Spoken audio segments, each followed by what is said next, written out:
আমার কানপুলা ভালোবাসার মানুষ। আমি আসছি আপনার আমার নাসা ভাইয়ের বাড়িতে। আমি অনেকদিন ধরে ভিডিও করতেছি, যা আসলে সফলতা জনগণের কাছে। আমার ভিডিও কেমন হয় জানি না। আজকে আমার বড় ভাই নাসা ভাই, আমি বড় ভাই। তাহলে ভাইয়ের সাথে আইলাম।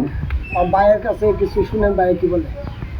আমি বলি যেহেতু কাজ করতেছেন, কাজ করেন, কাজ তো আসলে ধৈর্যের ফল এগুলো হুটহাট করে হয় না। আপনারা তো মনে করেন যে কাজ স্টার্ট করলে হয়তো বা কারো কাছে দেখা প্রমোটার নিয়ে হয়তো বা লাখ লাখ টাকা পাওয়া যাবে, কিন্তু বিষয়টা এমন না। কিন্তু বিষয়টা হচ্ছে আমরা যখন শুরু করছি আমাদের এই শেরপুর জেলার ভিতরে তখন কেউ ছিল না।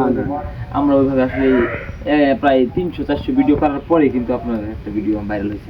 নিজে কন্টেন্টগুলো করে অবশ্যই আপনার কন্টেন্টগুলো দেখবেন, দেখার পরে যদি আপনাদের ভালো লাগে অবশ্যই কমেন্টে জানাবেন যে ভালো হইতাছে, আর যদি ভালো না লাগে তাও জানাবেন যে ভাই এটা ভালো হয় না, এটা ভালো করে করেন। ওই অনুযায়ী কাজ করবে ওনারা, যেহেতু কাজে নামছে ওনারা সিনিয়র মানুষ, হয়তো বা 2 টাকা আসে এই কাজে নামছে, তাদের পাশে থাকবেন, তাদেরকে সাপোর্ট দিবেন। সবাই ভালো থাকুন, সুস্থ থাকুন, আমার জন্য দোয়া করবেন।